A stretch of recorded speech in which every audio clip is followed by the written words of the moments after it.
বয়সভিত্তিক ক্রিকেটেই নজর কেড়েছিলেন মেহেদী হাসান মিরাজ। অনূর্ধ্ব-19 বিশ্বকাপে জুনিয়র টাইগারদের নেতৃত্বও দিয়েছেন তিনি। তাকেই ভাবা হচ্ছিল সাকিব আল হাসানের উত্তরসূরি। দ্রুতই জাতীয় দলে জায়গা করে নেয়ার পর টেস্ট ক্রিকেটে বল হাতে আলোও কেড়েছিলেন। কিন্তু সময়ের সঙ্গে তার অলরাউন্ডার পরিচয় ঢাকা পড়ে যাচ্ছিল বোলার পরিচয়ের আড়ালে। কিন্তু অলরাউন্ডার সত্তাকে পুরোপুরি যে বিসর্জন দেননি তা পাকিস্তান সিরিজে আরও একবার প্রমাণ দিলেন তিনি। দিলেন দেশসেবা অলরাউন্ডারের তকমার লড়াইয়ে প্রস্তুত তিনিও। দীর্ঘদিন ধরে দেশের তো বটেই বিশ্বের সেরা অলরাউন্ডারের তকমা নিজের দখলে রেখেছিলেন সাকিব আল হাসান। একসময় 3 ফরম্যাটেরই নম্বর 1 অলরাউন্ডারের খেতাবকে নিজের সম্পত্তিতে পরিণত করেছিলেন তিনি। কিন্তু ক্যারিয়ার সায়ান্নে এসে সিংহাসন হারিয়েছেন সাকিব। টাইগারদের জার্সিতেও আগের সেই আগুনে পারফরমেন্স কমে দেখাতে পারছেন এই বাঁহাতি। সাকিবের সবচেয়ে ভালো বিকল্প যিনি হতে পারতেন, দীর্ঘ একটা সময় জাতীয় দলে বলার পরিচয়েই কাটিয়ে দিয়েছেন তিনি। মেহেদী হাসান মিরাজ ব্যাট হাতে নিজের প্রতিভার জানান দেওয়ার সুযোগ কমই পাচ্ছিলেন। সুযোগ এলেও পারছিলেন না কাজে লাগাতে। কিন্তু সময়ের সঙ্গে বোলিংয়ের পাশাপাশি ব্যাটিংয়েও ভালো ভূমিকা রাখা শুরু করেছেন তিনি। অন্তত পরিসংখ্যান বলছে অলরাউন্ডার হিসেবে সময়ের সেরাদের দৌড়ে উঠে আসছেন মিরাজ। পাকিস্তানের সঙ্গে চলমান সিরিজেই অলরাউন্ড পারফরমেন্সের দারুণ দৃষ্টান্ত দেখিয়েছেন মিরাজ। রাওয়ালপিন্ডিতে 2 টেস্টের সিরিজে পাকিস্তানকে হোয়াইট ওয়াশ করাই এই অলরাউন্ডার বিশাল ভূমিকা পালন করেছেন। হয়েছেন সিরিজ সেরা। প্রথম টেস্টের একমাত্র ইনিংসে 8 নম্বরে ব্যাট করতে নেমে 77 রানের ইনিংস খেলেন মিরাজ।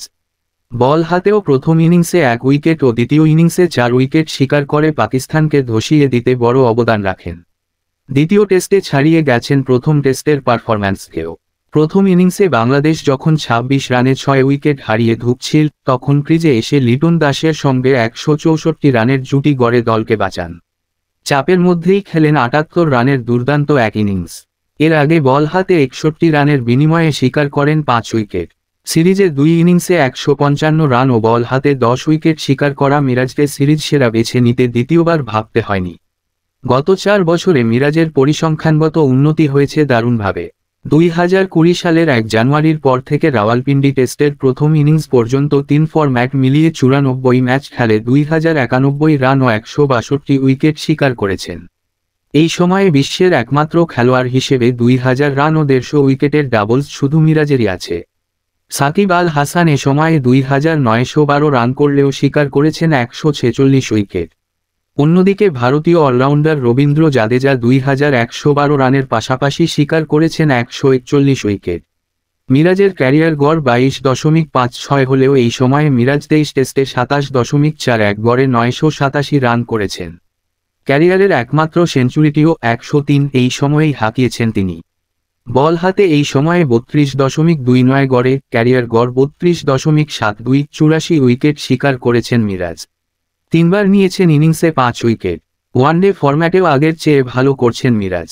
2020 সালের জানুয়ারি থেকে এখন পর্যন্ত 59 ওয়ানডে ম্যাচে 950 রান করেছেন তিনি 25.67 গড়ে ক্যারিয়ার গড় 23.35। ওয়ানডে ক্যারিয়ারের 2টি সেঞ্চুরি এই সময়ই হাঁকিয়েছেন মিরাজ। বল হাতেও 31.52 গড়ে ক্যারিয়ার গড় 34.85, 69 উইকেট শিকার করেছেন তিনি। ওয়ানডে ও টেস্টে নিয়মিত হলেও টি-20তে এখনও দলে নিয়মিত হতে পারেনি মিরাজ। খেলেছেন মোটে 25টি টি-20, তবে গত 4 বছরে সুযোগ পেয়েছেন মাত্র 12টি ম্যাচে। এই 12 ম্যাচে 19.25 গড়ে ক্যারিয়ার গড় 14.58, 154 রান করেছেন মিরাজ। আর বল হাতে 16.44 গড়ে ক্যারিয়ার গড় 36.76, 9 উইকেট শিকার করেছেন তিনি। যা বলছে এই ফরম্যাটেও উন্নতি লক্ষণীয় মিরাজের। বাংলাদেশের ক্রিকেটে মিরাজের উত্থান সাকিব আল হাসানের উত্তরসূরি হিসেবে। পাকিস্তানের বিপক্ষে সিরিজ জেতানো পারফরমেন্সে প্রত্যাশা আরও বাড়িয়ে দিয়েছেন তিনি। আগামীর দিনে মিরাজ পূর্বসূরিকে ছাড়িয়ে যেতে পারেন কিনা তাই দেখার বিষয়।